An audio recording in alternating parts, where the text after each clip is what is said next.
retomando o nosso estudo do livro Evangelho segundo o Espiritismo, nós estamos no capítulo 3, há muitas moradas na casa de meu pai.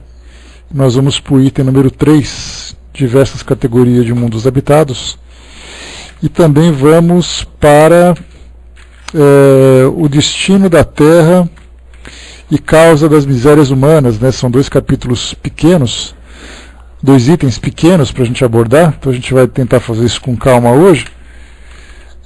Antes, alguns avisos, né? Aqui no nosso site, Espiritismo na Mídia, aquela pesquisa que eu desenvolvi, faz tempo que eu não atualizo lá. Agora que eu fui ver aqui, agora antes de começar o estudo, me deu um estalo aqui, fui dar uma olhadinha e eu não atualizo desde junho do ano passado, então já tem mais de um ano, né? Eu tenho bastante coisa para publicar. Vou tentar fazer isso essa semana para manter ele atualizado. E está aqui, para quem quiser dar uma pesquisada lá, um trabalho que eu fiz de pesquisa sobre o Espiritismo divulgado, comentado na mídia brasileira, ou temas, na verdade, né, que são estudados pelo Espiritismo.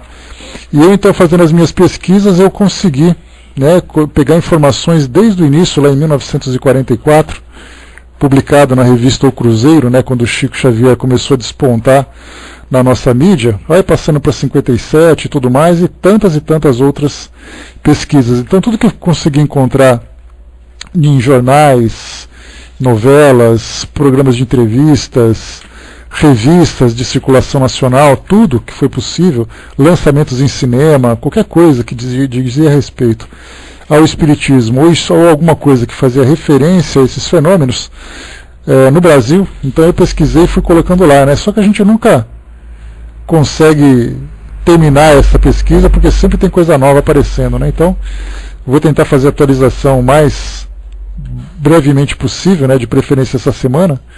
E aí, então, dei uma chegadinha lá, pesquisem, né? Dei uma passada de olhos assim, em cada um dos temas.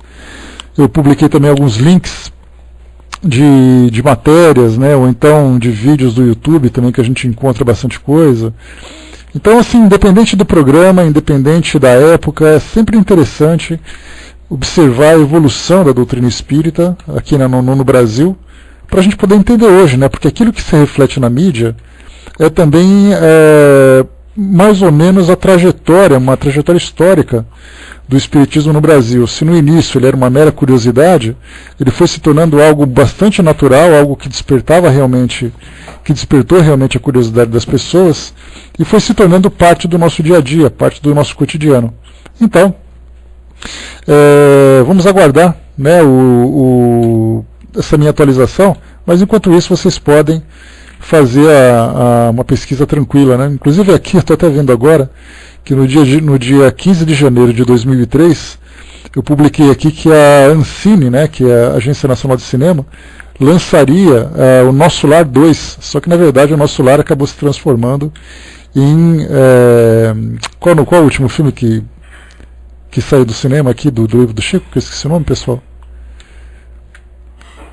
Coloquem para mim, por favor, aí, que eu esqueci o nome agora. E a Vida Continua, obrigado, Nando. Então, na verdade, não era Nosso Lar 2, ele foi lançado como Nosso Lar 2, mas virou E a Vida Continua, né? Então tem bastante coisa para mexer aqui. Vou tentar fazer isso, porque é um acervo interessante, né, para quem gosta de conhecer um pouquinho mais sobre aquilo que é falado do Espiritismo, né? Então depois eu vou atualizar e passar para vocês. Bom, vamos lá então para o nosso boletim da Sociedade Parisiense de Estudos Espíritas. Nós estamos aqui no dia 18 de novembro de 1859, uma sexta-feira. Agora é uma sessão particular. Então, iniciando com a leitura da ata da reunião anterior, admissão do Sr. Pierre D., apresentado na última sessão. Comunicações diversas. Primeiro, leitura de uma comunicação espontânea obtida pelo Sr. P., membro da sociedade, ditada pelo espírito de sua filha. 2. Detalhes sobre a senhorita Désirée Godou, residente em Hannebon, em Maubiran, dotada de extraordinária faculdade mediadora. Ela passou por todas as fases da mediunidade. A princípio teve as mais estranhas manifestações físicas. Depois se tornou sucessivamente médio, audiente, falante, vidente e escrevente. Hoje todas as suas faculdades estão concentradas na cura de doenças que ela trata a conselho dos espíritos. Opera a cura que em outros tempos seriam consideradas miraculosas. Os espíritos anunciam que a sua faculdade se desenvolverá ainda mais. Ela começa a ver as doenças internas por um efeito de segunda vista, sem estar em sonambulismo. Uma notícia será publicada sobre esse admirável assunto. Então, lembrando que, só para a gente ter uma ideia mais clara, aquilo que nós vemos na Revista Espírita, que é para nós uma fonte de pesquisa bastante interessante, ela foi elaborada não ao acaso, mas ela foi elaborada a partir daquilo que acontecia nas reuniões da Sociedade Parisiense de Estudos Espíritas, além de contribuições externas que vinham. Então, quando a gente começa a fazer um estudo desses boletins, nós começamos a ter uma prévia daquilo que vai ser publicado. Então, muitas vezes nós consultamos a Revista Espírita e quando chega no boletim nós passamos por ele sem dar nenhuma atenção, sendo que, na verdade, ele já é o anúncio daquilo que vai ser publicado e principalmente a forma como aquela informação chegou até Kardec. Se foi trazida por alguém de fora, se foi enviada por alguém de fora, se por acaso foi de alguma reunião obtida na própria sociedade. Então, quando nós lemos esse tipo de informação, Kardec sempre coloca: tal coisa aconteceu, será publicada, tal coisa aconteceu, vai publicado nos próximos números. Por isso, então, sempre acompanhando os boletins para a gente entender de que forma que a revista foi organizada. Segunda parte, estudos. Primeiro, perguntas sobre a faculdade da senhorita Desirée Godu. Olha só então, foram feitas perguntas aos espíritos sobre essa faculdade. 2. Evocação de Lamettrie. 3. 4 comunicações espontâneas são obtidas simultaneamente. A primeira pelo Sr. R, assinada por São Vicente de Paulo. A segunda pelo Sr. Cole, assinada por Platão. A terceira pelo Sr. D, filho, assinada por Lemené, e a quarta pela senhorita H, assinada por Margarida, conhecida como Rainha Margot, né? Então olha só o pessoal, o quilate do pessoal que se manifestava nessas reuniões. E isso aqui é obtido tudo lá na sociedade, né? Então, simultaneamente, uma mesa, 4 médiuns, 4 psicografias ao mesmo tempo, com os espíritos se manifestando, né? Então, o espetáculo que eram as manifestações mediúnicas daquela época. Muito bem, esse é o boletim então do dia 18 de novembro de 1859, uma sessão particular. Importante a gente diferenciar o que é uma sessão particular do que é uma sessão geral.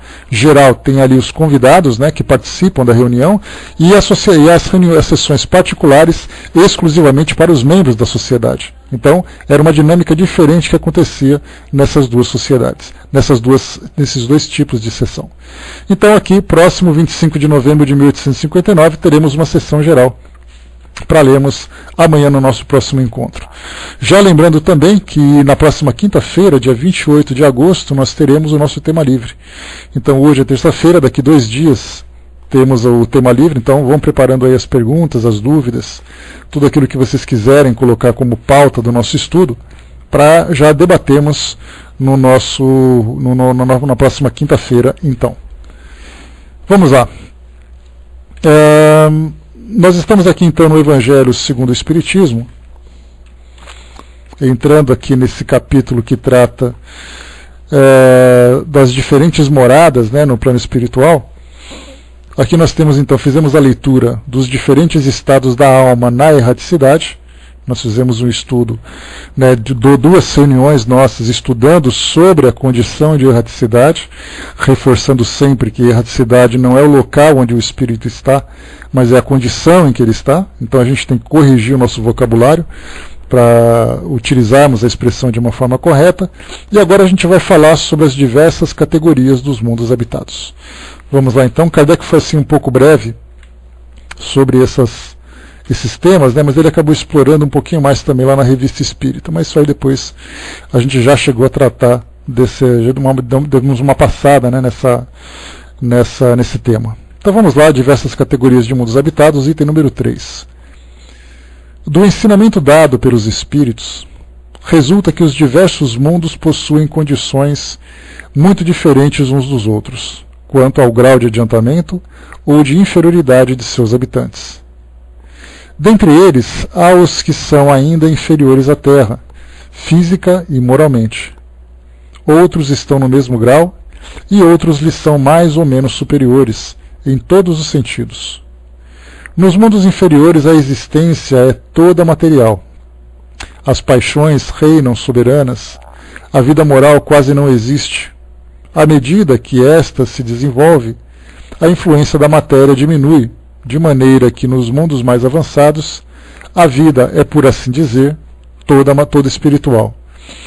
Antes da gente continuar, é importante a gente ressaltar o seguinte, que quando se fala sobre a vida em outros mundos, nós entramos num tema um tanto sensível, um tanto delicado, porque, primeiro, como a doutrina espírita é pautada na análise sempre racional, sempre científica, né, do que existe no mundo espiritual, e nessa nossa relação com esse mundo também, né, através dos fenômenos mediúnicos, nós temos que utilizar essa metodologia bastante cuidadosa para chegarmos a essa conclusão de que existem mundos habitados além do nosso mundo.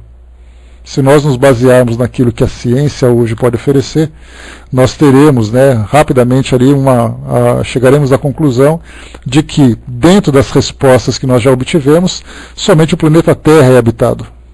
Então esse é o ponto inicial de onde nós partimos. Então nós não podemos simplesmente dizer que todos os mundos são habitados, que temos outras vidas, etc. e tal, porque isso não foi comprovado cientificamente. Mas nós sabemos que a doutrina espírita não se limita apenas ao conhecimento da nossa ciência terrena, da nossa ciência voltada para o material, né? Mas a gente sempre tem um conhecimento que vai além da matéria. Então, nós partimos do princípio, né, ou pelo menos alimentamos a nossa crença de que o nosso planeta não é o único.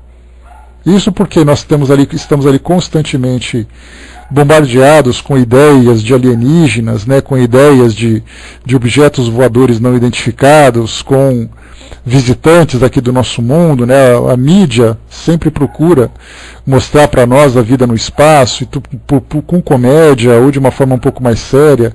Documentários são apresentados também, né? A gente lembra, documentários do passado eram os deuses astronautas, Carl Sagan, que veio também tentar trazer para nós, difundir a astronomia, para que compreendamos, né, o espaço e a nossa posição no espaço. Recentemente o documentário Cosmos também foi reeditado, né, foi atualizado, com outro astrônomo também trazendo informações sobre esses mundos, né. Na semana passada, uma sombra enigmática acabou intrigando muita gente quando viu ali em Marte uma sombra, como se alguém estivesse em pé, mas aí os astrônomos conseguiram resolver esse problema. Então nós estamos aí o tempo todo com essas informações, tentando encontrar aquilo que nós entendemos como vida em outros mundos. É o que, quando se fala sobre vida orgânica, pelo menos, nós chamamos então de exobiologia, aquela biologia fora, né, a vida fora do nosso planeta. Mas ainda assim, né, uma busca incessante, uma busca constante, que não conseguimos ainda chegar a nenhuma conclusão.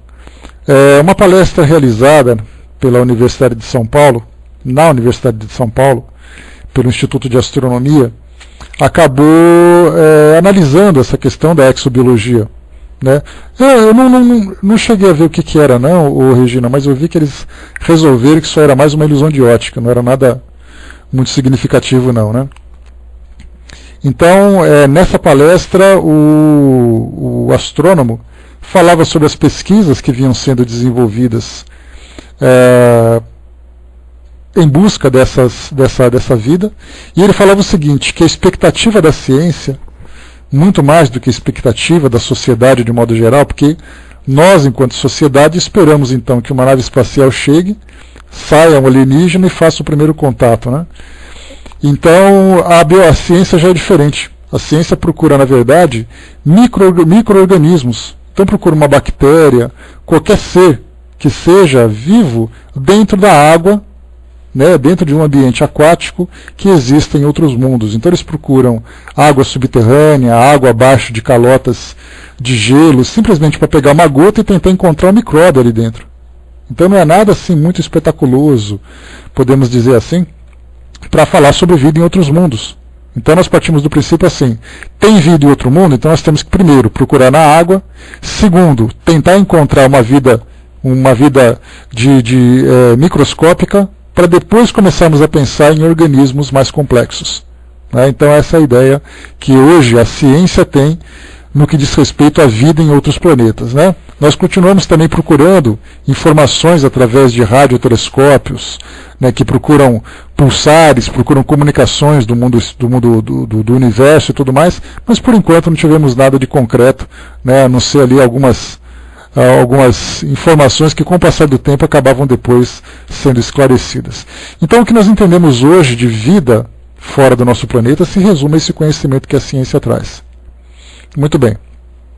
Quando nós começamos então a receber a comunicação do mundo espiritual, nós começamos primeiro a ter uma revelação de um mundo paralelo ao nosso, que é o mundo espiritual, que nós não detectamos. Então, antes de pensarmos naquilo que existe fora do nosso planeta, é importante nós pensarmos naquilo que existe no nosso próprio planeta. Porque existe aquela expectativa, né? Vamos tentar encontrar um mundo habitado por espíritos, se tem espírito em Marte, se tem espírito em Júpiter, se tem espírito na Lua. Calma, primeiro vamos tentar entender de que forma que os espíritos vivem aqui entre nós. Se nós conseguirmos primeiro resolver essa questão, né, chegarmos às nossas conclusões, tirarmos ali as nossas dúvidas, concluirmos de fato que os espíritos estão entre nós, vivendo nessa condição de erraticidade, em ambientes particulares, específicos onde eles possam viver, já é um bom começo para nós. Então algumas vezes queremos ver lá fora algo que nós não conseguimos sequer ver aqui dentro. Então esse é o primeiro ponto.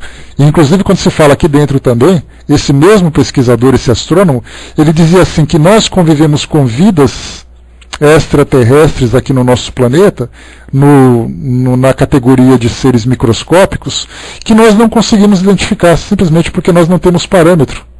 Porque o que nós entendemos de vida é aquilo que nós temos de estruturas celulares, é aquilo que nós temos de vida biológica, semelhante à nossa, que vive nessas mesmas condições de pressão, de temperatura, de umidade e tudo mais. Então o que nós conhecemos? Uma formiga, ela é viva. E se por acaso nós tivéssemos um cristal que fosse um tipo de vida diferente da nossa? De você entrar numa praia, por exemplo, e começar a pisar na areia, e ali você está pisando em seres que são vivos dentro daquela estrutura, que vieram, por exemplo, através de meteoritos que caíram aqui na Terra, que nós não compreendemos. Então, na verdade, assim, quando nós falamos em vidas semelhantes às nossas. Mas nós não compreendemos os outros tipos de vida que existem no mundo. Tanto é assim que nós podemos dizer que os espíritos estão vivos, só que vivendo numa condição fora da matéria. Ou seja, eles não vivem biologicamente como nós. Mas eles têm ali a sua consciência numa condição de vida diferente. Que para nós não deixa de ser um grande enigma. Como é que nós podemos explicar a vida dos espíritos? Porque para nós a vida, o que é? Nós temos hoje a vida explicada pela ciência, especificamente pela biologia, a vida explicada pela filosofia, aquela história do penso, logo existo, e também a questão religiosa, que somos criaturas que foram criadas a partir de uma inteligência superior e tudo mais. Então a vida hoje para nós, ela é explicada em todos esses sentidos, mas como é que nós podemos explicar a vida no mundo espiritual? Como é que nós podemos considerar que um espírito é vivo? Já que nós não temos parâmetros para poder classificar isso. Então, vamos compreendendo, vamos conhecendo isso que existe no mundo espiritual. Mas muito bem, através das experiências, através das pesquisas realizadas, não apenas por Kardec, mas por vários outros pesquisadores, chegamos à conclusão de que o mundo espiritual é real. Através das entrevistas, através da análise dos fenômenos, chegamos à conclusão de que o mundo espiritual é real e, portanto, habitado. Então, os espíritos começaram, através de suas instruções, a mostrar que esse tipo de vida extracorpórea existe não apenas aqui no nosso mundo, mas existe também em outros mundos, que independem da vida biológica, pelo menos na forma como nós conhecemos. Então, os espíritos estão por toda parte, que eles não ficam presos a uma estrutura física, porque eles são imateriais. que, como eles dizem lá no início do Livro dos Espíritos, lembram sempre para nós que o mundo espiritual existiria sem o mundo físico, mas o mundo físico não existiria sem o mundo espiritual. Já que, quando nós falamos sobre vida espiritual, a vida começa no mundo espiritual e, através da encarnação, ela se desenvolve na matéria. Mas a vida, né, a origem dessa vida, do princípio inteligente, ele é imaterial. Consequentemente, os espíritos estão por toda parte. Quando Kardec começou a analisar, através dessas tantas entrevistas, a gente lembra que ele fala lá na conclusão do Livro dos Espíritos, ele diz para nós que entrevistou mais de 1000 espíritos. Conversou com mais de 1000 espíritos, teve contato com mais de 1000 centros espíritas. Né? Então, quer dizer, 1000 para cá, 1000 para lá, no resumo da ópera acaba sendo muita gente. E ele, começando a entrevistar, ele percebeu então diferentes condições morais. Espíritos mais esclarecidos, espíritos menos esclarecidos, mais moralizados, menos moralizados e tudo mais. Então ele começou a traçar um perfil do que é, né, o mundo espiritual aqui no nosso planeta. Esse foi o primeiro passo e o passo mais importante. Não adianta nós queremos olhar para fora da nossa janela se nós não conhecemos aquilo que existe dentro da nossa própria casa. Então ele começou a analisar e começou a fazer uma categorização. E isso ele fez muito bem no livro Céu e Inferno, quando ele fala dos espíritos felizes, que são aqueles espíritos que estão na melhor condição que o nosso planeta pode oferecer. Inclusive, alguns desses espíritos, né, um espírito que foi entrevistado por ele nessa condição de espírito feliz, desencarnou como espírito feliz, mas já apresentava o seu destino, dizendo que ia para um planeta, né, fora do nosso mundo, perto de uma estrela e coisa e tal. Então já era um espírito que estava sendo, dentro desse entendimento que nós temos, promovido nessa categoria de evolução moral. Né, na sua categoria de evolução moral. Então no livro Céu e Inferno ele fez uma categorização de uma forma didática, de uma forma mais pedagógica, para que nós pudéssemos entender exatamente de quais são, né, genericamente, os grupos morais que nós encontraríamos aqui. Então, espíritos felizes, espíritos em condição mediana, depois espíritos sofredores, espíritos suicidas, criminosos arrependidos, espíritos que passam por expiações terrestres, espíritos endurecidos e todas as categorias.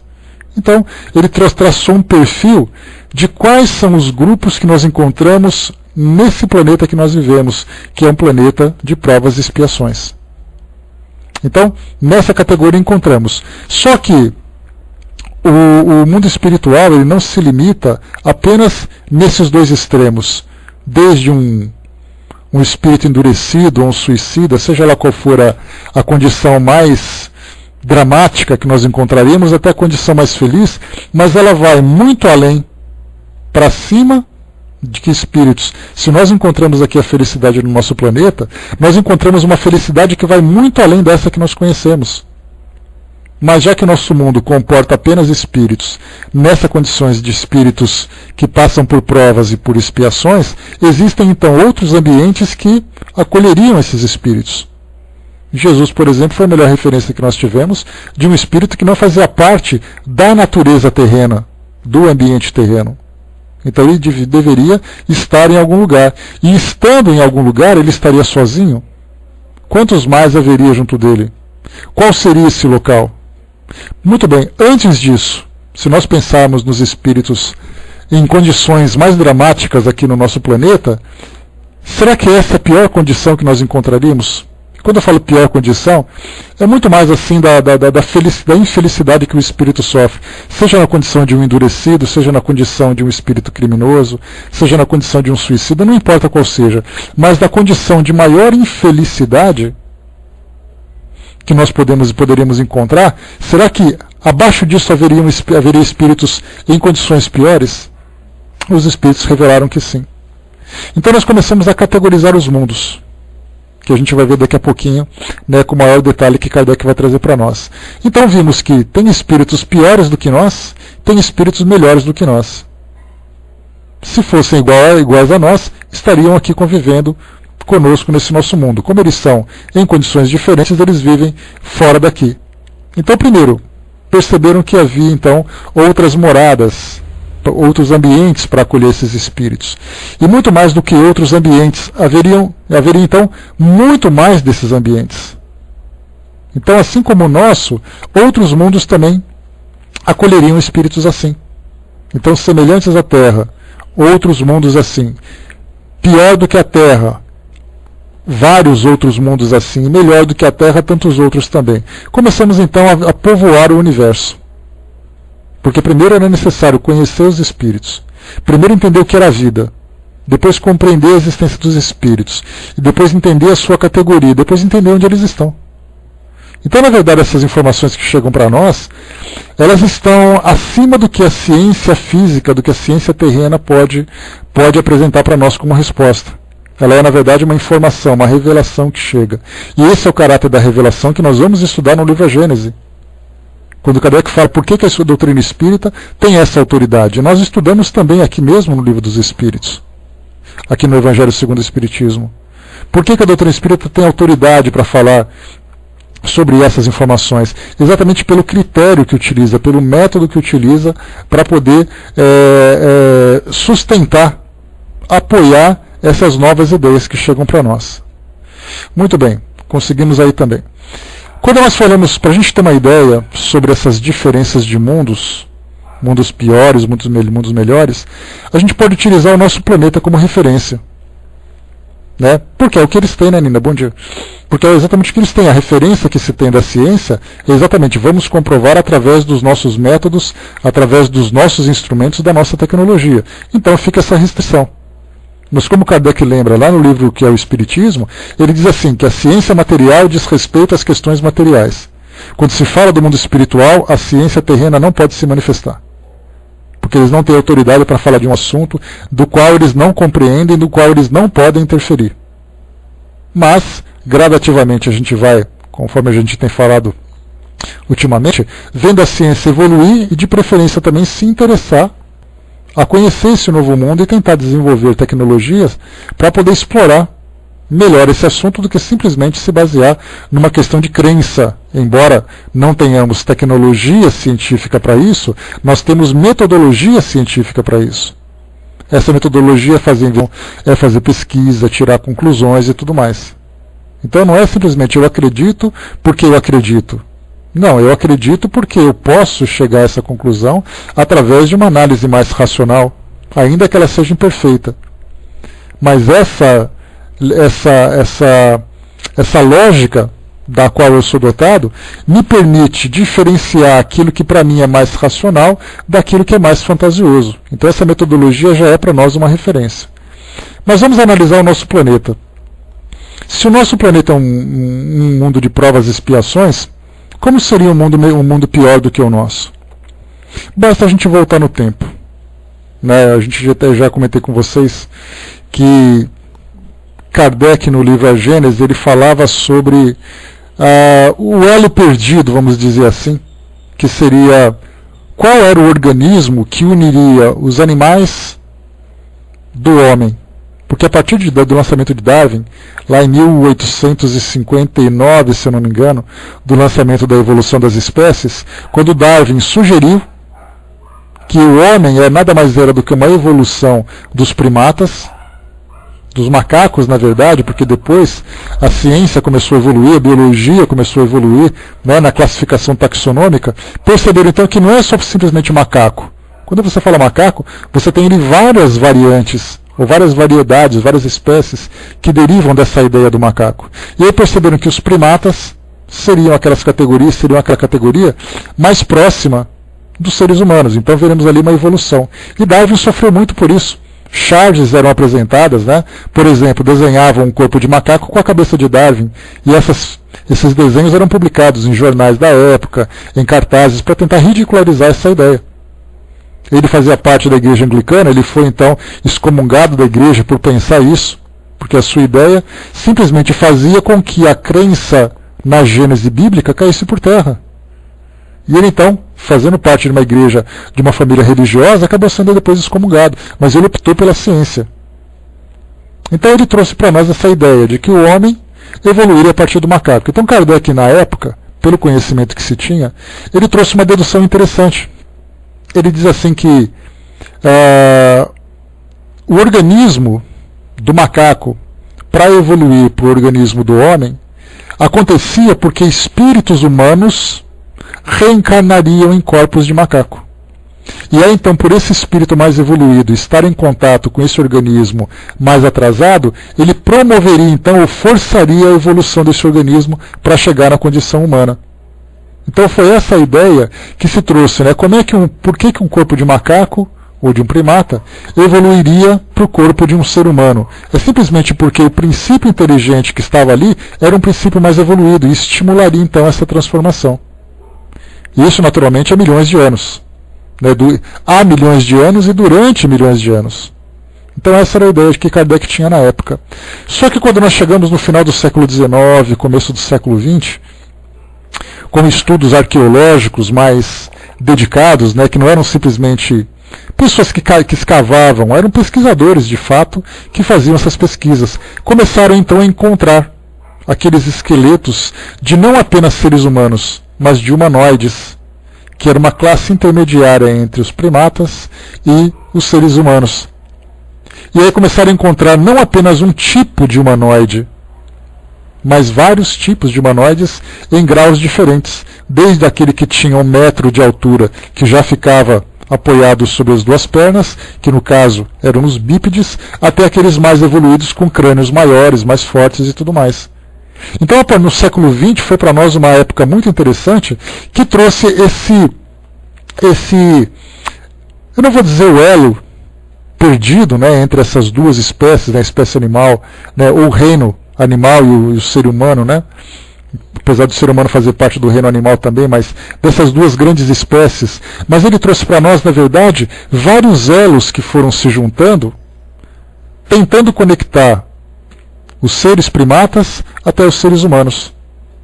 E aí então nós começamos a perceber, se biologicamente nós encontramos essas espécies, a gente lembra, por exemplo, de Lucy, né, que foi descoberta lá na África, né, que recebeu esse nome, né, como conta a história, né, porque os cientistas estavam vindo lá, Lucy in the Sky with Diamond, né, então, dos Beatles e tal, vamos chamar de Lucy. Depois eles foram encontrando um fragmento de esqueleto aqui, um fragmento ali, outro pedaço ali, e perceberam então que nós tínhamos esqueletos de mais de 1,5 milhão de anos, de seres que não eram seres humanos, mas que também já não eram mais animais. Não eram mais primatas. Então vimos ali, coisa que Kardec não tinha na época de conhecimento, por isso que ele supunha aquela ideia do espírito humano ter reencarnado no de macaco. Mas quando nós descobrimos essas categorias intermediárias, nós vimos que não apenas os corpos se encontravam nessa condição um pouco mais evoluídas que os animais, mas nós podemos também imaginar os espíritos que habitavam essas espécies, que eram espíritos que também estavam evoluindo. Então, se nós pegássemos, por exemplo, o homem de Neandertal, que era ali um parente próximo do ser humano, o homem não evoluiu do homem de Neandertal, mas vamos dizer assim que o Neandertal era primo do ser humano, na condição que nós encontramos hoje, e esse ser, na verdade, ele foi extinto, porque duas espécies dessa condição não poderiam coabitar o mesmo ambiente. Então, o Neandertal foi então extinto e o ser humano prosperou. Se ele foi extinto por uma doença, pela destruição, isso ninguém sabe. Isso há muito tempo o homem não conseguiu. Porque a nossa espécie, o ser humano hoje, o Homo sapiens sapiens, ele data de 200 mil anos de idade. Então, se nós voltarmos 200 mil anos, nós já encontraremos homens e mulheres na mesma aparência, com a mesma aparência que nós temos hoje. Apenas com uma diferença de intelecto, naturalmente. Então, 200 mil anos apenas o ser humano tem de idade aqui no nosso mundo. Então, o que eu estou falando para vocês? Tudo isso, todo esse processo de evolução, de termos aqui a encarnação de espíritos primitivos, da existência desses humanoides, do homem naquela condição primitiva da sua evolução, todo esse processo aconteceu no mundo primitivo, que foi aqui no nosso planeta. Só que depois de um tempo, a gente não sabe exatamente quando, se foi ali naquela época do Império Romano, se foi, né, com a própria presença de Jesus trazendo uma grande revolução, quando foi, nós percebemos que o nosso mundo foi evoluindo para essa condição de provas e expiações, porque os habitantes do planeta começaram então a terem desenvolvimento moral, terem desenvolvimento intelectual, capacidade do uso de livre-arbítrio e também capacidade de assumir as consequências. Aí então foi percebido que o mundo já poderia entrar na condição de provas e expiações. Quando ele passa na condição de provas e expiações, aqueles humanoides que anteriormente reencarnavam aqui para evoluir, não mais reencarnavam aqui. Começaram então a se desenvolver em mundos compatíveis com aquela evolução. Então nós tínhamos sociedades primitivas, podemos imaginar, por exemplo, na época dos Sumérios, que viveram há 8.000 anos, os Sumérios viveram naquela região do Irã, do Iraque, né? Inclusive o Éden, que é descrito na Gênese bíblica, o Éden se encontra, né, ou se encontrava, dentro das descrições, naquela região do Irã e do Iraque, por maior ironia que seja, né? Então, inclusive a Bíblia fala, como eu já comentei com vocês, fala do rio Tigre, fala do rio Eufrates, que são 2 rios que banham Bagdá. Isso está na Bíblia, é só começar a ler. Nos primeiros capítulos, ali no 2º ou 3º capítulo, vocês vão encontrar essa referência. Então o Éden, na verdade, Irã e Iraque, por incrível que pareça. Então, essas sociedades, como os sumérios, fenícios, babilônios, macedônios e tudo mais, eram sociedades egípcios também, naquela época primitiva, sem falar em incas, astecas, maias, chineses, pessoal da Eurásia, né, que viveu naquela região da Europa, da Ásia também. Todas essas sociedades começaram então a aflorar aqui no nosso planeta na época em que o mundo era um mundo primitivo. Aí depois as sociedades começaram a se organizar, começaram a se desenvolver tecnologicamente, filosoficamente, moralmente, ainda que fosse uma evolução moral no princípio, né? Algo bastante, ainda numa condição mais primária possível, né? Então quando chegou num determinado ponto, o planeta então passou para provas e expiações. É aí que nós temos então todas aquelas histórias que chegam para nós de migrações, de imigrações e emigrações de espíritos, né? Como Emmanuel faz um comentário sobre os capelinos, mas não vamos entrar em termos nessa questão de nomes, mas essas migrações, Kardec já fala sobre isso também, fala inclusive sobre essa fase planetária, onde as novas gerações estão reencarnando aqui no nosso planeta, que é uma outra fase de transformação. Então nós vemos assim o nosso planeta passando primeiro pela fase primitiva. Porque quando a gente pensa no mundo primitivo, a gente não consegue contextualizar aqui no nosso próprio mundo, que já foi também o mundo primitivo. Se nós já vivemos aqui como seres primitivos, não sabemos, mas de repente nós viemos de um outro mundo, que também já estava numa condição de provas e expiações, e que acabou chegando aqui porque aqui era um ambiente como se nós estivéssemos trocando de escola. Não que a escola tivesse se transformado, mas nós saímos de uma escola primária para entrar numa escola secundária. Então isso pode ter acontecido com quase todos nós. Então muitas vezes a gente pensa assim, mas será que eu sou um terráqueo desde a origem? Provavelmente não. Ou provavelmente sim. Não temos como compreender. Então essa é a natureza do nosso mundo hoje. E estamos entrando agora na 3ª fase de evolução de um mundo, que é o mundo de regeneração. Que é um tempo que vai demorar, que nós não temos prazo, é algo que vai acontecendo gradualmente, que para chegar naquela condição do melhor mundo regenerado é um tempo que vai demorar, talvez 1 milênio, 2 milênios, não sabemos. Quer dizer, teremos ali mais 10, 20 encarnações nesse mundo para tentar desfrutar dessa condição de um mundo melhor. Porque nós também melhoraremos. Porque a gente lembra que o mundo de regeneração não é o mundo físico que melhora, mas é a condição moral dos seus habitantes. Né? Exatamente, né? A Miriam lembrando ali, a Gênese espiritual e orgânica fala sobre a origem, quem começou, como começou. Os espíritos mesmos dizem que eles não sabem quando nós fomos criados, que esse é um dos mistérios que se encontram, né, sob os véus dos mistérios de Deus e tal. Então tudo isso faz parte desse aprendizado. Então, muito bem, analisando o nosso mundo, porque não adianta a gente querer analisar, como eu falei para vocês, tentar encontrar a vida lá fora, tentar entender o mundo lá fora, se nós não entendemos primeiro o nosso próprio mundo. Então vimos, o nosso planeta tem 4,5 bilhões de anos. Quando tivemos ali mais ou menos coisa de uns 2 bilhões de anos, nós tivemos ali os primeiros seres unicelulares. Quando nós tivemos ali mais ou menos naquela época dos dinossauros, temos ali milhões de anos, 5 milhões de anos, 10 milhões de anos. Muito antes dos homens, né? Porque a gente lembra que os homens não conviveram com os dinossauros, segundo as pesquisas que são feitas hoje. Então, a partir do momento em que houve aquele período de extinção dos dinossauros, um tempo depois, que nós não sabemos significar exatamente quando, nós começamos ali então a perceber os primeiros seres que poderiam, as primeiras espécies que chegariam nessa condição humana. Aí muito bem, saímos do mundo primitivo, tivemos ali uma grande revolução no nosso mundo, espíritos foram embora, aqueles que eram mais primitivos, espíritos mais evoluídos chegaram até nós, que eram aqueles chamados de exilados, né, que vieram de outros mundos numa condição melhor para poder nos ajudar na evolução, e estamos evoluindo desde então. Chegamos nessa condição em que é hora de começarmos a pensar maior, pensar em algo mais avançado. E aí então o planeta passa por essa regeneração. Outros espíritos virão, outros espíritos irão embora, porque não estão compatíveis, não são compatíveis com esse processo, com essa evolução que o nosso planeta vem sofrendo. Depois chegaremos ao mundo feliz. Talvez o mundo feliz não seja tão material assim, né? E depois os mundos angelicais, que é completamente etéreo, nós sabemos disso, né? Então são aqueles mundos em que não há mais reencarnações. Os espíritos felizes até vivem reencarnados ainda, mas não mais os espíritos puros, porque a reencarnação faz parte de um processo evolutivo. O espírito puro já evoluiu, a partir dali ele se desenvolve nessa condição. Então esse é o nosso mundo, numa condição física, condição material, com vida orgânica, com vida biológica, um palco onde nós estamos encarnados para o nosso desenvolvimento e tudo mais. Agora vamos olhar para fora. Como é que nós podemos entender a vida em outros mundos?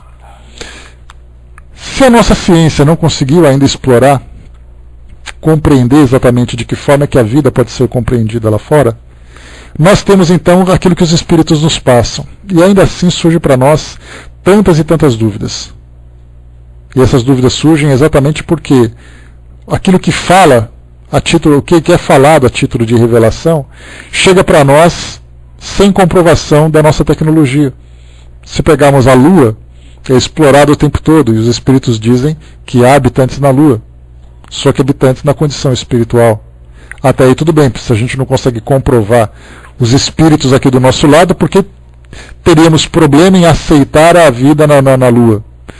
Quando se fala sobre Júpiter, sobre Marte, já é uma condição um pouco mais delicada, porque Marte ele tem uma referência, ele é feito uma referência por Kardec, que Marte é habitado numa condição inferior à da Terra. Nós temos o espírito Maria João de Deus, que foi a mãe de Chico Xavier, que faz uma referência ao planeta Marte. Nós temos o espírito, qual é o nome dele? Aquele que é de tradição oriental. Me ajuda aí, gente, me fugiu o nome dele agora. Não é o Hamed, é o... vamos lá. Ramatiz, obrigado. Ramatiz também faz uma referência, inclusive Ramatiz escreveu um livro que eu tive a oportunidade de ler, A Vida em Marte. E ele traz uma total descrição econômica, industrial, social, religiosa, tudo ele fala sobre Marte. Mas a gente lê e fala assim, mas espera aí, nós tivemos lá os nossos robozinhos que foram fazer um passeio em Marte e não tem nada disso. E aí começa aquela história, não, é porque eles podem se esconder e tal. Aí começamos a entrar no campo da fantasia. Então, muito bem. Então, falar sobre o mundo espiritual para nós, falar sobre a vida em outros mundos, pelo menos na condição material como nós conhecemos, é aquela questão de fé. Nós aceitamos porque compreendemos as revelações dos espíritos, porque nós aceitamos essa realidade, mas não há nada que possa ser comprovado. Agora, quando nós falamos na questão espiritual, já é diferente, porque sabemos que os espíritos existem. A doutrina espírita nos traz essa certeza. E estarem habitando tantos e tantos mundos afora, também é algo para nós bastante simples, bastante tranquilo. Por exemplo, falar sobre a vida no planeta Júpiter, que Kardec faz essa citação lá na Revista Espírita, dizendo que é um mundo mais elevado, que é um mundo mais evoluído e tudo mais. E aí então nós temos ali descrições, desenhos inclusive, relato, por exemplo, do planeta do espírito Mozart, que fala sobre a sua vida, a sua habitação, o tipo de vida que tem. E Kardec, quando ele publica esse artigo, ele publica com muitas reservas. Quando ele diz assim, estamos publicando a título de inventário, ou seja, apenas para tornar público esse conhecimento, mas que não há nada que traga essa comprovação. Então a gente vê que essa vida no planeta Júpiter não é um ponto, um elemento doutrinário, mas ele é uma informação que chegou no mundo espiritual, que como todas as informações nós pegamos, guardamos numa gaveta e deixamos ali por um tempo, né, até que as coisas amadureçam, que nós mesmos amadureçamos. O Brás lembrou aqui quando fala sobre matéria em outro estado. É a mesma coisa também, Brás. Falar sobre vida em outro planeta, não importa qual é a matéria, não importa que tipo de espírito, para nós ainda é uma questão de fé. Quer dizer, nós acreditamos que é assim, mas você tem como comprovar? Não tem como comprovar. Então tudo que diz respeito ao mundo espiritual, nós não podemos usar a ciência para dizer que é verdade ou não.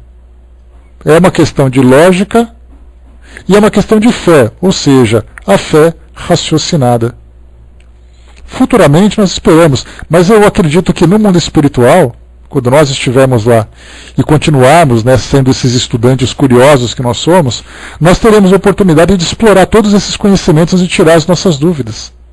Porque no mundo espiritual nós temos condições de fazer isso pela dimensão em que nós nos encontramos, pela forma como nós podemos perceber o universo, muito diferente dessa nossa condição como encarnados, em que nós temos os nossos olhos, os nossos sentidos, de modo geral, apenas, né, eles como referência ou como instrumentos de percepção. Isso para nós é muito difícil. Então no mundo espiritual teremos essa facilidade. Enquanto nós não chegarmos lá, pés no chão, raciocínio sempre ativo, tenhamos também a questão da fé para confiar naquilo que os espíritos, numa condição de instrutores, de fato, possam nos passar. Mas no mundo espiritual, então, por que eu disse tudo isso para vocês nesse tempo que nós estamos conversando? Para falarmos sobre o mundo espiritual, ou para falarmos sobre os mundos habitados, nós temos que partir do princípio de que esses mundos existem. Não adianta eu querer debater um assunto que eu não acredito, que eu não aceito. Então, porque se nós chegarmos à conclusão aqui na sala, todos nós que estamos aqui agora, falarmos assim, olha, eu sinceramente não aceito esse assunto, não acredito nesse assunto. Então o que a gente faz? Muda de capítulo, não continue estudando porque não vai valer a pena. Porque não adianta a gente querer estudar uma fantasia que ninguém acredita.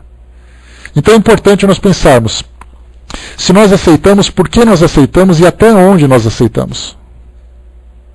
Começamos então a ter essa compreensão do mundo espiritual e aí começamos a analisar a sua estrutura. Se os espíritos existem e os espíritos estão por toda parte, como eles vivem, onde eles vivem, como são os mundos onde eles vivem. Se eles estão encarnados, partimos do princípio de que é possível haver vida em outros mundos que nós ainda não compreendemos. Aliás, Carl Sagan tem aquela clássica frase dele que ele diz assim, né? Se no universo somente o planeta Terra fosse habitado, seria um grande desperdício. E ele fala isso não pelo caráter da humanidade, por aquele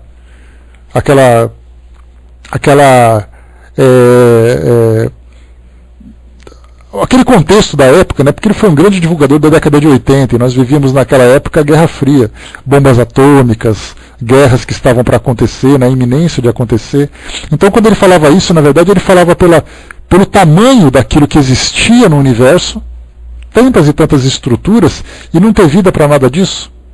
Então nós partimos do princípio, sim, os espíritos estão por toda parte, e sim, há vida em outros mundos, embora nós não consigamos ainda compreender.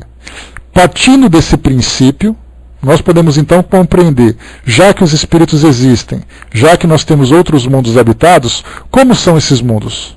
É aí que entra então esse estudo que a gente faz hoje. Osmar colocou, tem regiões da Terra que oferecem poucas condições de vida humana, nem por isso a Terra deixa de ser habitada. Até porque também quando se fala em vida, né, para a gente ter uma ideia mais ou menos, o que nós entendemos? Né? A vida, nós temos ali a vida microscópica, que nós temos ali seres que são unicelulares, com exceção dos vírus, né, que não são considerados seres celulares, né, mas são apenas estruturas proteicas, né, que interagem com a vida celular. Nós temos ali todos os seres que vivem em células. Essas células que vivem, né, que são estruturadas a partir de células. Então, dependem de água, que é o elemento fundamental, possui uma base de carbono, que a estrutura do DNA é uma estrutura carbônica, que nós sabemos, né? Da química orgânica fala bastante sobre isso, que nós temos ali os açúcares e tudo mais, e algumas delas dependem do oxigênio, né? Aquelas que são aeróbicas, né? As das anaeróbicas nem tanto. Então, muito bem, nós pensamos assim que toda a vida no nosso planeta, ela tem como princípio essa base. Mas nós temos alguns ambientes, por exemplo, locais que são muito ácidos por causa de regiões vulcânicas, onde nós temos alguns seres microscópicos chamados de extremófilos. Por que extremófilos? Porque vivem em regiões extremas, em regiões ácidas, em regiões de alta temperatura, em regiões que são cristalizadas. E aí começamos a perceber que aqui no nosso planeta também existem seres que fogem da nossa regra. E daí a gente parte do princípio de que em outros ambientes também, mais distante de uma estrela, menos distante de uma estrela, com maior ou menor gravidade, com maior ou menor quantidade de gases, né, eles podem sobreviver a partir disso. Mas isso aí já é um assunto que vai para a nossa fantasia no futuro. Então, partindo desse princípio, sim, os espíritos habitam o universo, sim, nós podemos ter vida em outros mundos, ou temos vida em outros mundos. Vamos entender então como são esses mundos. Item número 3, diz para nós aqui, ou melhor, no item número 4. Nos mundos intermediários, o bem e o mal se misturam, e um predomina sobre o outro, segundo o grau de adiantamento em que se encontrarem. Então, partindo do princípio de que tudo isso existe, começamos então a estudar agora a condição moral desses mundos. Já que nós temos espíritos inferiores, espíritos superiores, espíritos sábios, espíritos ignorantes, e eles vão se juntando por afinidades, naturalmente todos sendo assistidos pelo plano espiritual para serem conduzidos nesse processo evolutivo. Já que nós temos espíritos muito sábios nos mundos superiores e espíritos muito ignorantes nos mundos inferiores, nos mundos intermediários nós temos daqueles em que o bem e o mal se misturam. Nós vimos naquela categoria que Kardec coloca lá na Revista Espírita e também no Livro dos Espíritos, lá na pergunta número 100 do Livro dos Espíritos, ele fala sobre as diversas categorias de espíritos. Desde aqueles mais inferiores, daqueles mais primitivos, até aqueles mais elevados. Então, nesse intervalo entre esses dois mundos, nós temos ali então os intermediários, em que nós temos esse mal e o bem, um predominando sobre o outro, algumas vezes de acordo com a condição. E ele continua. Embora não possamos fazer uma classificação absoluta dos diversos mundos, podemos, pelo menos considerando o seu estado e o seu destino, com base nos seus aspectos mais destacados, dividi-los assim, de um modo geral. Então, é aqui que Kardec traz para nós a categorização desses mundos de acordo com o grupo de espíritos que nele, né, estão ali habitando. Então começamos, primeiro, mundos primitivos, onde se verificam as primeiras encarnações da alma humana. Foi o que eu falei para vocês, a Terra foi um planeta primitivo naquele seu passado. Quando ele mudou desse estado primitivo para esse estado de provas e expiações, nós não temos data. Até porque não existe data, na verdade existem períodos. Porque é uma fase de transição, que ele vai saindo para um e para outro. Mais ou menos, como Kardec sempre coloca, aquela transição da tarde para a noite. Ou da noite, né, da madrugada para o dia. Então começa a clarear levemente, clarear, chega uma hora que está claro, e chega uma hora que fica no topo. Quando nós temos ali meio-dia, quando o Sol está no alto do nosso céu, o que nós temos ali? É o Sol na sua condição mais clara. Porque ele consegue então irradiar seus raios para todas as direções. Se ele começa então a se pôr, ele já começa a ter mais restrições. Então nessa fase de transição do dia para a noite, é mais ou menos o que acontece nessa transição de mundo primitivo para provas e expiações. Pode ter demorado ali mais ou menos uns 5, 6, 8 séculos. Pode ter demorado 1000 anos. Não sei se a dinâmica funciona dessa forma, mas nós podemos imaginar que é um período longo. Que não é algo que acontece assim, olha, a partir de segunda-feira, como todo bom regime, o nosso planeta vai mudar. Aí a gente chega assim naquele domingo à noite, come assim aquele última pratada para poder matar toda a fome, para chegar na segunda-feira transformado. O mundo não acontece assim, em regime muito menos. Então é algo que vai sendo modificado, vai haver então aquela substituição de indivíduos, ou esclarecimento, né? Substituem-se aqueles que não estão em condições de evoluir naquele momento imediato e transformam-se aqueles que estão aceitando esse processo de mudança, estão colaborando para esse processo de mudança. Então, nós, por exemplo, aqui hoje, somos espíritos regenerados? Ainda não. Temos as nossas fraquezas, os nossos medos, as nossas dificuldades.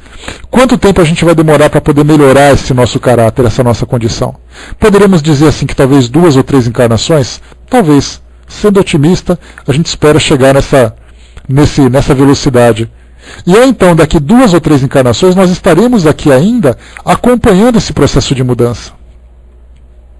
Então quando fala assim, olha, porque a gente ouve muito esse argumento, para muitos espíritos, essa é a última oportunidade que eles têm de se transformarem.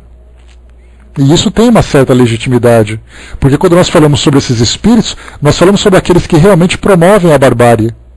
Não são espíritos doentes, não são os espíritos drogados, porque às vezes a droga, ela nada mais é do que um escape para um transtorno emocional, psicológico que a pessoa passa. Então ele está naquele processo de transformação. Agora, quando nós pegamos aqueles espíritos que são realmente cruéis, que são realmente endurecidos, que estão aqui no nosso mundo, e nós temos aqueles que se destacam na mídia, na nossa história, né? Quando nós falamos sobre Adolf Hitler, falamos sobre Saddam Hussein, Osama Bin Laden, Pol Pot, dentre outros ditadores que apareceram no mundo, nós podemos encontrar aqueles que também são anônimos, que são aqueles assassinos cruéis, que são aqueles indivíduos que estão tentando transformar o mundo. Nós vemos muito na África isso também, naqueles grupos, né, de indivíduos que promovem guerras civis. Nós temos aqui no nosso país mesmo pessoas que, por exemplo, políticos que promovem uma grande corrupção, porque nós temos nações que são destruídas por causa de políticos.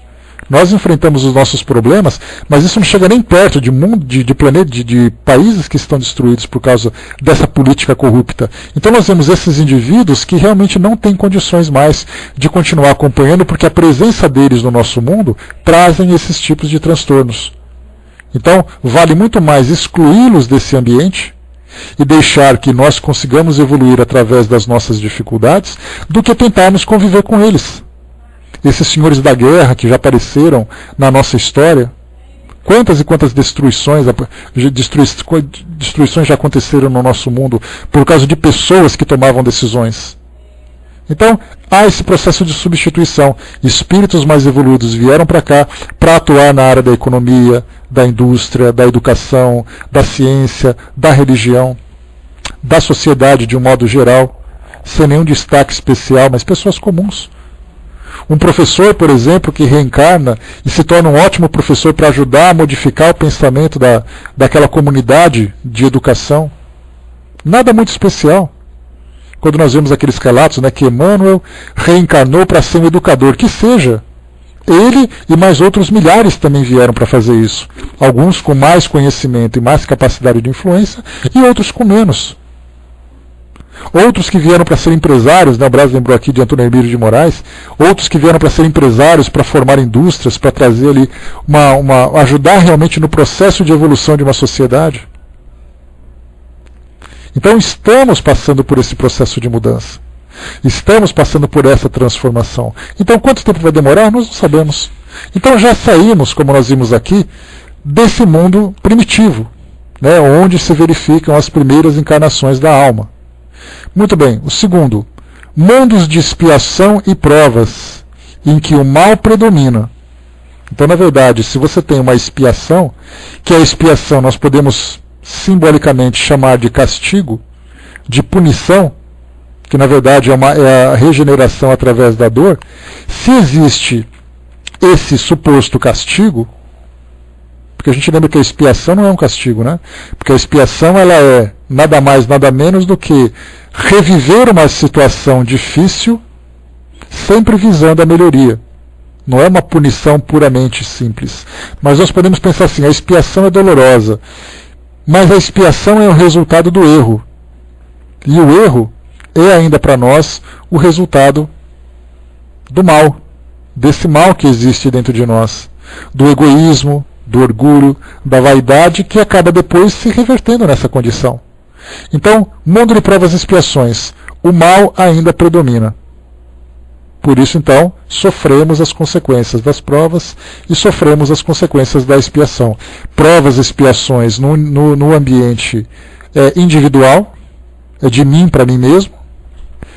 No ambiente familiar, onde eu e as pessoas do meu convívio acabamos então juntos dividindo as nossas lutas, influenciando e sofrendo influência, e depois nós temos no ambiente social, como nós vimos lá no livro Obras Póstumas, quando o Espírito diz para nós assim que muitas vezes um país todo sofre uma determinada característica de dificuldade social porque todos os seus cidadãos estão comprometidos com aquele problema. Nós temos aqui as nossas dificuldades no Brasil. Se você for para a África, se for para Congo, por exemplo, você tem lá no Congo outras dificuldades. Se você for para a China, você tem outras dificuldades. Se você for para a Palestina, lá tem outras dificuldades. Então nós vemos que as nossas provas e expiações individuais, familiares e coletivas nada mais são do que o resultado do mal que ainda predomina em nós. Esse mal que atua de mim para mim mesmo, o mal que atua na minha relação familiar, por isso que as famílias hoje são muito mais uma escola de depuração do que um ambiente de grande amor e felicidade. E nós temos então na nossa sociedade. Não existe aqui um país perfeito, uma sociedade perfeita. Todos sofrem de alguma forma um tipo de dificuldade, porque esse mal ainda é predominante na consciência coletiva. Vamos para o próximo. Provas e expiações, tá. Mundos regeneradores. Vamos entender agora que mundo é esse que nós estamos adentrando agora.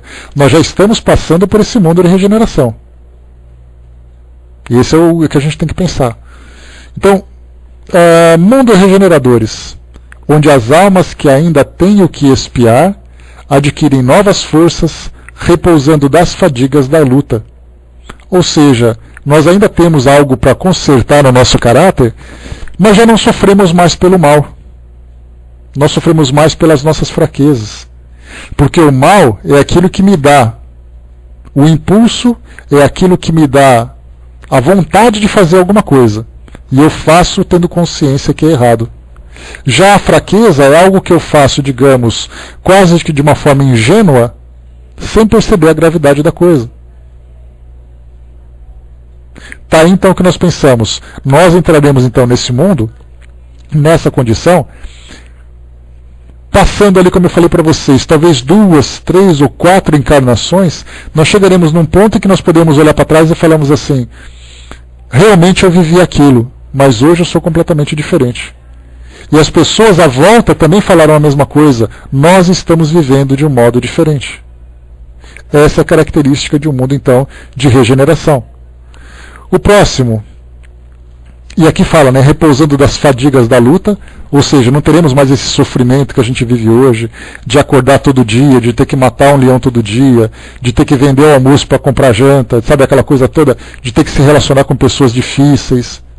A gente vai viver aquele ambiente tranquilo, aquele ambiente harmonioso, apesar das lutas internas que nós temos, das lutas íntimas, nós não passaremos mais por essas dores que a nossa vida hoje nos oferece.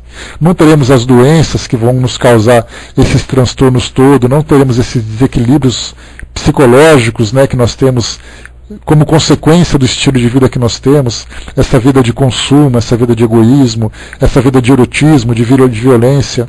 Tudo isso vai se transformar em algo mais calmo. E aí então nós teremos condições de nos desenvolvermos com maior intensidade e com maior abrangência também.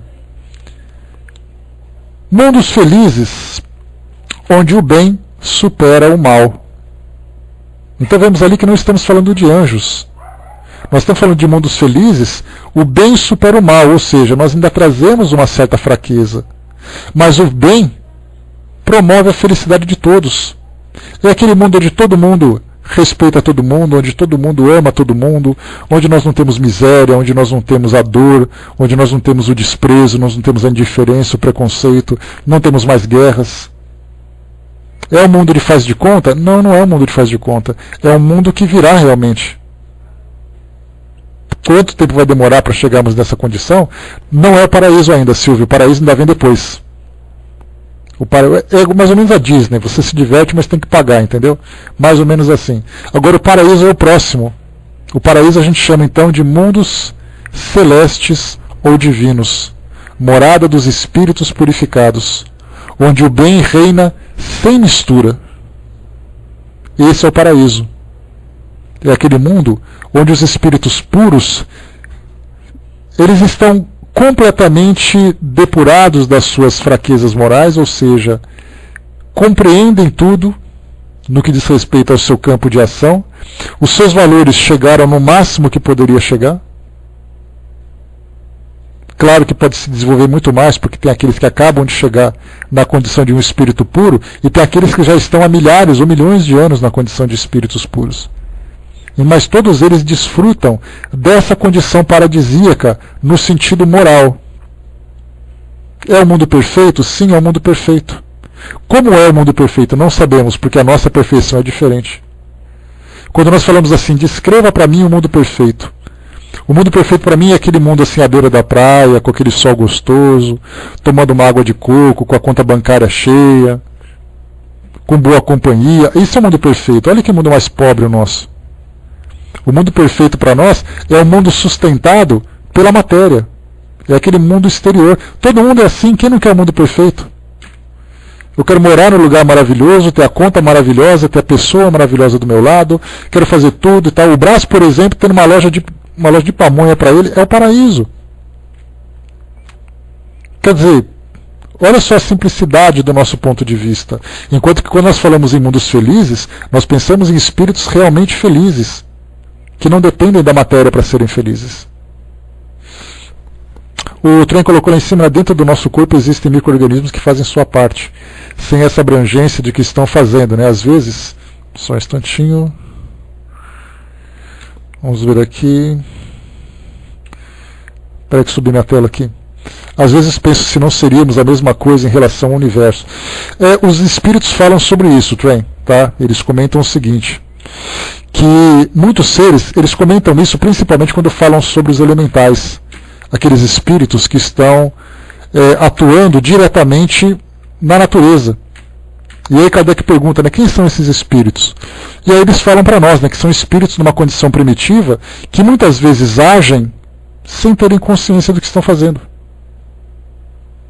Simplesmente agem. E então os espíritos colocam, do átomo ao arcanjo tudo se encadeia. E aí lembra, nós não temos, por exemplo, os corais que criam um ambiente, né, uma biosfera naquela região, sem se darem conta de que fizeram isso?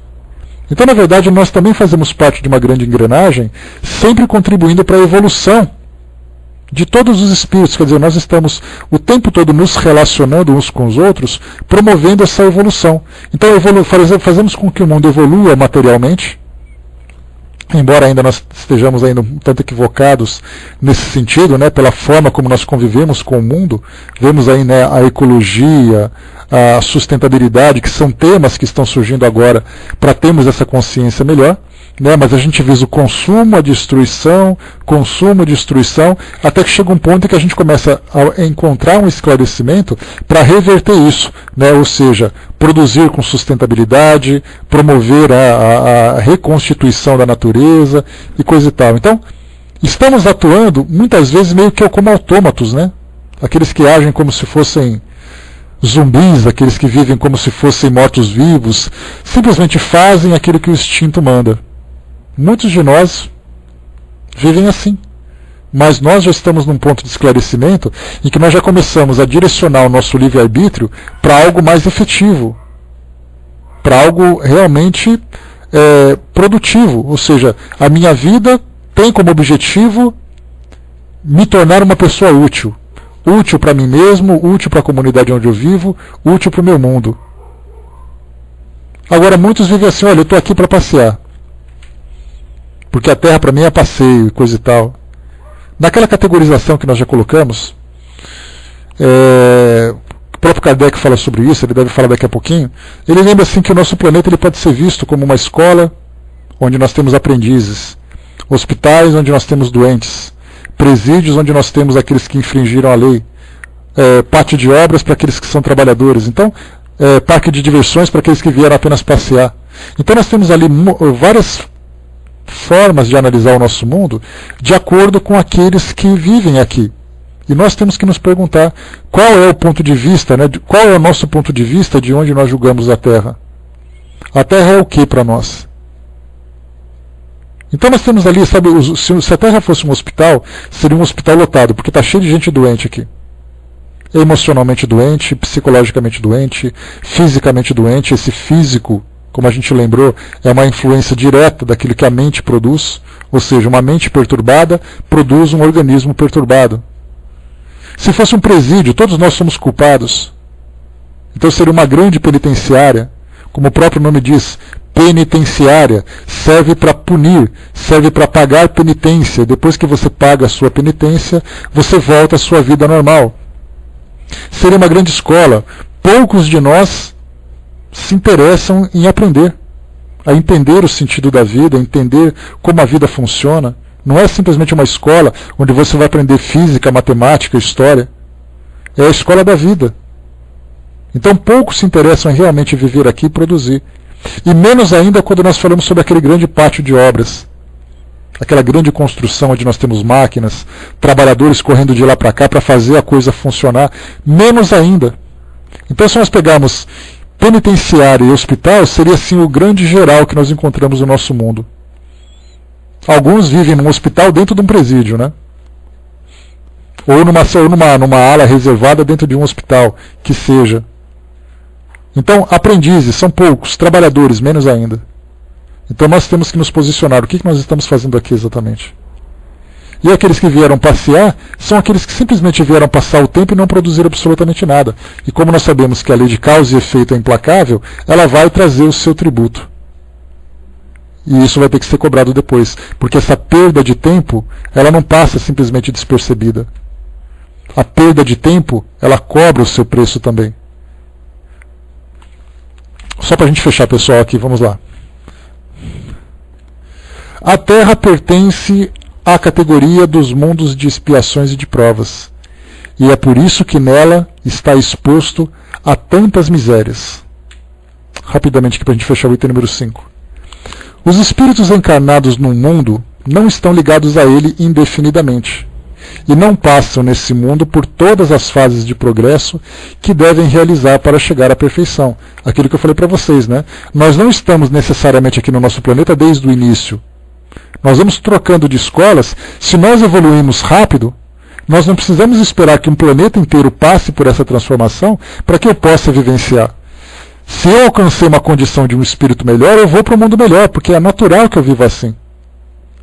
É por mérito, né? É por uma conquista pessoal. Quando atingem o grau de adiantamento necessário, passam para outro mundo mais adiantado, e assim sucessivamente, até chegarem ao estado de espíritos puros. Os mundos são as estações em que eles encontram os elementos de progresso proporcionais ao seu adiantamento. É para eles uma recompensa passarem a um mundo de ordem mais elevada, como é um castigo prolongarem sua permanência num mundo infeliz ou serem relegados ao mundo mais infeliz, por se haverem obstinado no mal. Então é aquele caso que nós falamos, né, quando o Kardec coloca essa condição aqui no livro O Evangelho segundo o Espiritismo, ele está colocando como um ponto doutrinário a questão da emigração ou da imigração dos espíritos. Ou seja, espíritos que saem desse mundo por uma condição melhor ou pior, ou espíritos que chegam nesse mundo para ajudar como missionários, ou espíritos que vieram rebaixados. Então tudo isso faz parte dessa dinâmica do mundo. Mais uma vez, chega para nós como revelação. E vamos aguardar, obrigado, Frim. E vamos aguardar então, né, o momento correto, o momento propício para observarmos, mas o mais importante de tudo, como eu sempre falo para vocês, essa fase da nossa existência é uma fase extremamente preciosa, extremamente importante. Nós estamos testemunhando a transformação de um mundo e nós fazemos parte dessa transformação. Se nós não aproveitarmos esse nosso momento para nos desenvolvermos e acompanhar o desenvolvimento do nosso mundo, nós seremos aqueles em que ficarão para trás. Porque o mundo seguirá, todas as pessoas interessadas seguirão, e os demais ficarão para trás. Porque muitos que se acham nessa condição, não, tá tudo bem, eu estou ótimo. Então se você está ótimo, então faz o seguinte, você vai para o mundo pior, porque lá você vai ajudar aquelas pessoas a melhorarem. Porque o seu melhor não é o melhor produtivo, é o melhor para você. Então nós temos que pensar sempre assim. Acompanhar essa evolução desse mundo é exatamente aquilo que para nós é o maior mérito, é o maior presente que nós podemos ter. Seria assim a nossa grande conquista. Só que para isso valer a pena, temos que fazer isso. Né? Foi o que eu comentei agora há pouco, né, Silvia? Eu falei assim, por exemplo, que as pessoas que usam drogas são doentes, né, que se tornaram doentes por uma condição. Não são espíritos que vivem no mal. O traficante talvez, o doente não. Né? Porque o traficante sabe o mal que faz isso por egoísmo, faz isso por interesse próprio, faz isso porque sabendo que vai destruir as famílias. Agora o toxicômano é um doente, é um dependente químico. Ele pode ter começado numa farra, começado por uma questão de desequilíbrio, se tornou dependente e agora sofre as consequências disso. Muitas vezes praticando crimes e tudo mais. E aí nós entramos naqueles atenuantes e agravantes. O atenuante é aquilo que você faz tendo uma explicação que justifica aquela ação. O agravante é quando você tem conhecimento de causa e mesmo assim você faz. O agravante é, a quem muito foi dado, muito será cobrado. Então, difícil para nós fazermos um julgamento, né? Porque nós vemos assim crimes na nossa sociedade. O aborto, por exemplo, é uma condição, uma situação. Né? O aborto, você pensa assim, tá, 3 mulheres praticaram o aborto, né? Tomaram a decisão de praticar o aborto. Aliás, tem um documentário nacional chamado... deixa eu me lembrar aqui. Eu já falei para vocês, quem lembra aí? Um documentário que fala sobre aborto produzido aqui no Brasil. Quem tem boa memória? Quem tem boa memória? Vamos lá. Que a minha está no limite. Chama-se... me esqueci, eu vou pesquisar e falo para vocês. Mas é um documentário nacional... O aborto dos outros, sabia? Eu falei assim, a Cindizinha vai falar para mim, não deu outra. Tenho certeza. Mente jovem, né? Aqueles neurônios tudo agitado, tudo na adolescência ainda. Então, o aborto dos outros, ele é um documentário feito aqui no Brasil, entrevistando 4 pessoas, 4 mulheres, na verdade, que viveram essa condição de aborto. Que tomaram a decisão pelo aborto, não foi aborto espontâneo. E nessas 4, quando eu indiquei para vocês esse documentário, eu indico de novo, talvez vocês encontrem no YouTube, vocês assistam com a mente completamente neutra para não fazer julgamentos. Porque vocês vão encontrar ali uma adolescente que foi estuprada, uma mulher que teve uma criança anencéfala, uma outra que tinha muitos filhos, se eu não me engano, e uma outra que simplesmente disse, eu não quero ter filhos. Então o que a gente observa? Aqui no caso do aborto, por exemplo, nós temos ali várias situações diferentes para aquilo que nós julgamos como um crime. É o mesmo crime, entre aspas, com motivações diferentes. O suicídio é a mesma coisa. Então não entremos no mérito da questão que se está certo, se está errado, porque não é o nosso tema agora no momento. Mas é importante a gente perceber que aquilo que nós julgamos como crime, na verdade nada mais é do que o resultado de uma grande perturbação. Como pode acontecer no próprio estupro. Uma pessoa que passa por uma perturbação voltada para a sexualidade, ele não tem controle. Ele sabe que é errado muitas vezes, mas não sabe o que faz, mas não consegue se conter. Uma mãe que vende uma criança, por exemplo, quais são as motivações que ela tem para abandonar uma criança? Então nós julgamos a partir da nossa perspectiva e somos muito implacáveis com relação a isso. Nós somos muito duros no nosso julgamento, mas nós não conhecemos a história dela. O que ela viveu nas suas últimas encarnações para levá-la nessa condição de perturbação? É isso, esse tipo de análise que é feito no mundo espiritual que nós não conhecemos, porque nós somos passionais.